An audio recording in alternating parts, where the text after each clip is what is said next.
صلی علی رسولہ الکریم اما بعد فاعوذ باللہ من الشیطان الرجیم بسم اللہ الرحمن الرحیم اہدنا الصراط المستقیم صدق اللہ العظیم وبلغنا رسولہ النبی الکریم۔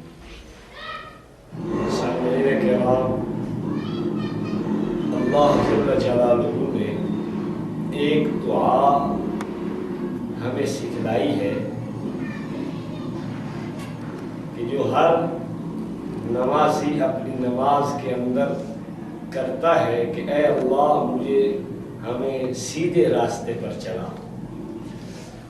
اس وقت ہر آدمی اپنے آپ کو صراط مستقیم پہ سمجھتا ہے، ہر آدمی یہ سوچتا ہے کہ جس راستے پہ میں ہوں وہی صراط مستقیم ہے، اور باقی تو سارے ایویں ہی ہیں بیچارے۔ صراط مستقیم، صحیح راہ، سیدھا راہ یہ صرف ہمارے پاس ہے۔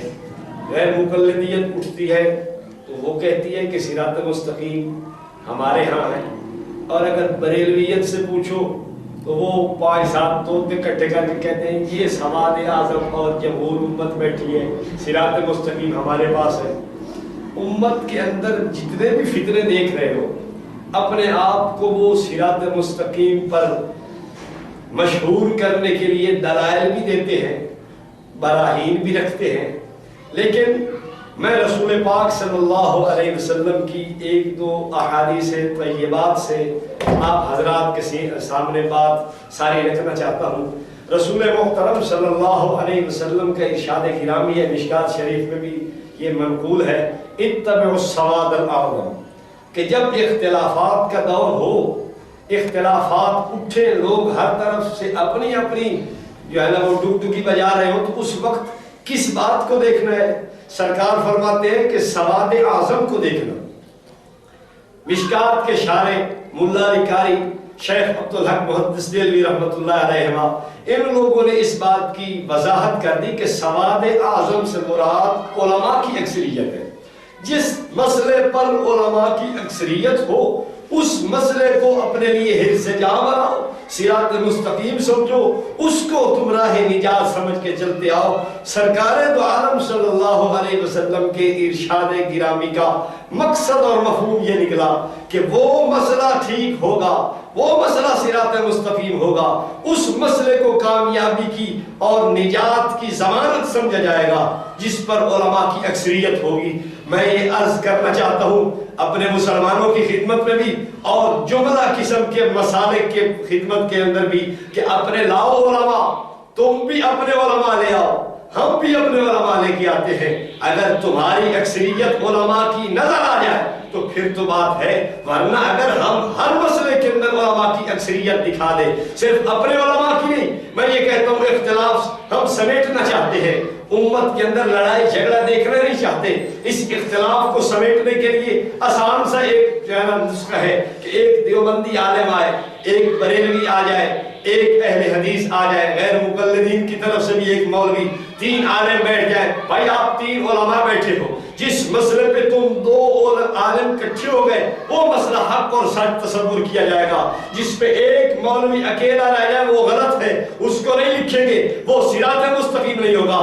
آپ اس بات کو یقین سے سمجھ لیجئے کہ جب علماء دیوبند کسی بھی مسئلے کو اٹھائیں گے تو کبھی بریلوی آپ کے ساتھ ہوگا، کبھی غیر مقلد آپ کے ساتھ ہوگا۔ جب بریلویت کے مسئلے اٹھیں گے غیر مقلد آپ کے ساتھ ہے، جب غیر مقلدیت کے مسئلے اٹھتے ہیں بریلوی آپ کے ساتھ کھڑا ہوتا ہے، تو پھر معلوم یہ ہوا کہ غیر مقلدین اپنے مسائل میں اکیلے ہیں، بریلوی اپنے مسائل میں اکیلے ہیں۔ علماء دیوبند کا ایک امتیاز ہے، اور رسول پاک صلی اللہ علیہ وسلم کی اس حدیث طیبہ سے اتنی بات صاف ثابت ہوتی ہے، صراط مستقیم صرف انہی لوگوں کو خالق اللہ سبحان اللہ۔ اس لیے اختلاف سمیٹا جا سکتا ہے، لیکن سمیٹنا نہیں چاہتے لوگ سمیٹ، اچھا بات یہ کہتے ہیں میاں سواد اعظم سے آپ علماء لے رہے ہو، ہم عوام کی بات کرتے ہیں۔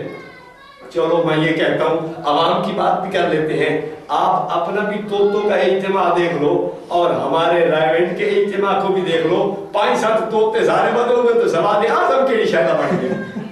اور تم ریونڈ کی تعداد کا مقابلہ کرتے ہو، یہ ہو ہی نہیں سکتا، یہ بھول ہے تمہاری۔ اور یہ بات ذہن میں رکھے بریلویت کہ تم نے اپنے اجتماعات صرف اور صرف علماء دیوبند کی نقالی کرتے ہوئے رکھے ہیں، باقی کوئی دین کی خدمت مقصود نہیں، باقی کوئی شریعت کی خدمت مقصود نہیں، باقی کوئی رسول پاک صلی اللہ علیہ وسلم کی سنت کو زندہ کرنا مقصود نہیں ہے۔ تم سبز پگڑی کی بات کرتے ہو، میں تجھ کو بتاتا ہوں یہ سبز پگڑی سنت سمجھ کے نہیں بلکہ تیرے اپنے اباؤں نے لکھا ہے کہ یہ سبز پگڑی کیسے شروع ہوئی۔ سب سے پہلے دعوت اسلامی والوں کو نسوانی رنگ کی پگڑی دی گئی، اس پگڑی کو باندھو۔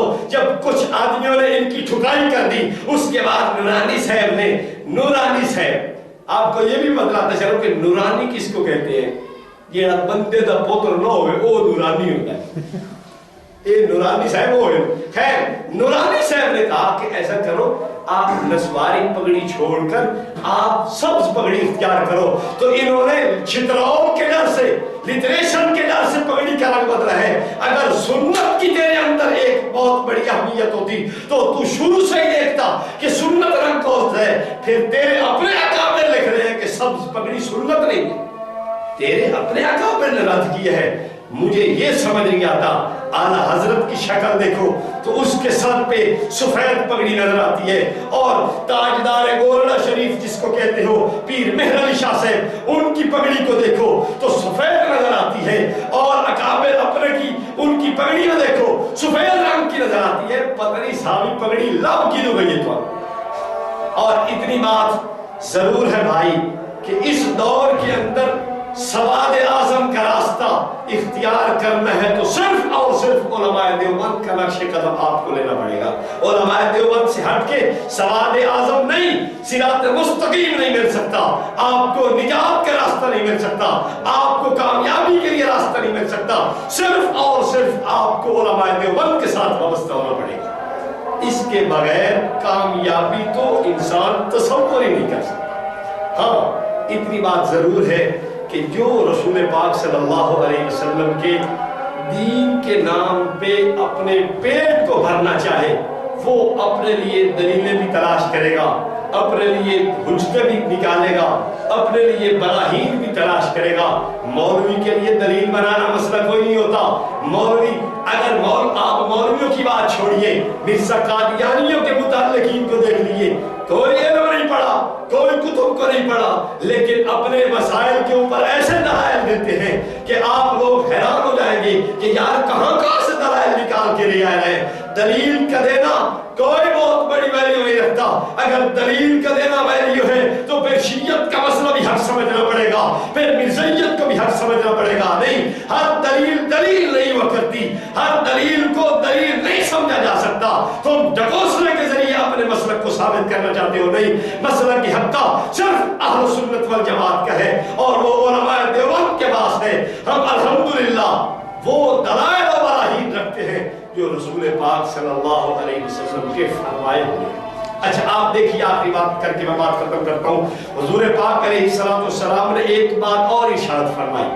آپ نے فرمایا من یعش منکم فسیری اختلافا کثیرا، لمبی حدیث ہے، یہ مختلف کتابوں کے اندر حدیث موجود ہے۔ فرمایا کہ جب تم زندہ رہو گے دیکھو گے کہ بڑا اختلاف پیدا ہو رہا ہے، لوگ مختلف قسم کے ہیں، مختلف اپنی اپنی سوچ رائے رکھتے ہیں۔ تو اس دور میں فرمایا علیکم بسنتی و سنت الخلفاء الراشدین المہدیین، لوگوں میری سنت کو مضبوطی سے تھامنا، میرے خلفاء راشدین کی سنت کو مضبوطی سے تھامنا۔ بھائی میں بریلویوں سے پوچھتا ہوں، تمہارا ہر کام بدعت حسنہ بدعت حسنہ بدعت حسنہ، اور تمہیں کیڑا بے وقوف ہے جڑا سنی سمجھے؟ چلے بندہ بدعت تے پتہ کیا ہے سنی؟ ایک تے انجے جی کراڑی دا نام غلام فاطمہ رکھے بندہ ہو بدعتی، ہاں بدعتی حسنی کہہ سکتا ہے جو اپنے آپ کو سنی نہیں کہلوا سکتا۔ سنی وہی کہلوائے گا جو پیغمبر کی ادا پہ مر مٹنے والا ہو، سرکار کی سنت پہ جان دینے والا ہو، اور تمہارے اندر سنت لبنی کا ہے نہیں، سنی کی میں بڑھ گیا تو چھان تو سمجھ نہیں آتی کوئی۔ باہر کے رسول پاک صلی اللہ علیہ وسلم کے ارشاد گرامی ایک جیسے دوسری حدیث میں بھی آتا ہے، فرمایا ایسے اختلافات کے دور میں اگر حق راستہ دیکھنا ہے تو ما انا علیہ و اصحابی، جس راستے پہ میں ہوں میرے صحابہ ہوں، بس وہ راستہ سمجھنا ہدایت کا راستہ ہے۔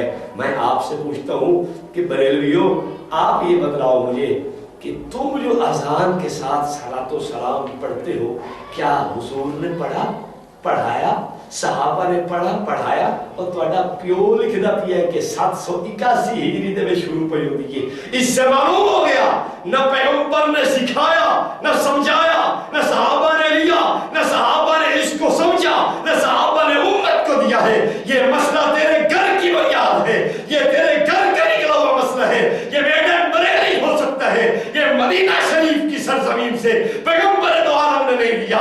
تو پھر ثابت ہو گیا یہ مسئلہ کہ تم صحابہ کا راہ چھوڑ چکے ہو۔ صحابہ کا راستہ وہی پکڑے گا جو آج صلاۃ نہیں پڑھے گا ذات کے ساتھ۔ صحابہ کا راستہ تو یہ ہے، تو سادری بس میں ملتان جانی ہے تے قربان جانی ہے بننے کرو تے ملتان تے بھائی صحابہ کا راستہ کس نے پکڑنا ہے؟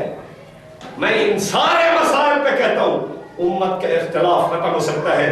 بریلویوں، اہل حدیثوں، غیر مقلدوں، سب سے کہوں گا آؤ صحابہ کا نقش قدم دکھاؤ کس کے پاس ہے۔ اور تو مجھ سے نقش قدم پوچھتا ہے، مجھ سے یہ پوچھ کہ مولوی تو نے ناموس صحابہ کے لیے کیا کیا ہے؟ میں کہوں گا اور کچھ نہیں کر سکا، آ میرے ساتھ تجھے جنگ کی قبرستان دکھانا چاہتا ہوں۔ پیغمبر کے صحاب پہ کٹ گئے ہمارے، تو بھی کوئی اپنا دکھا۔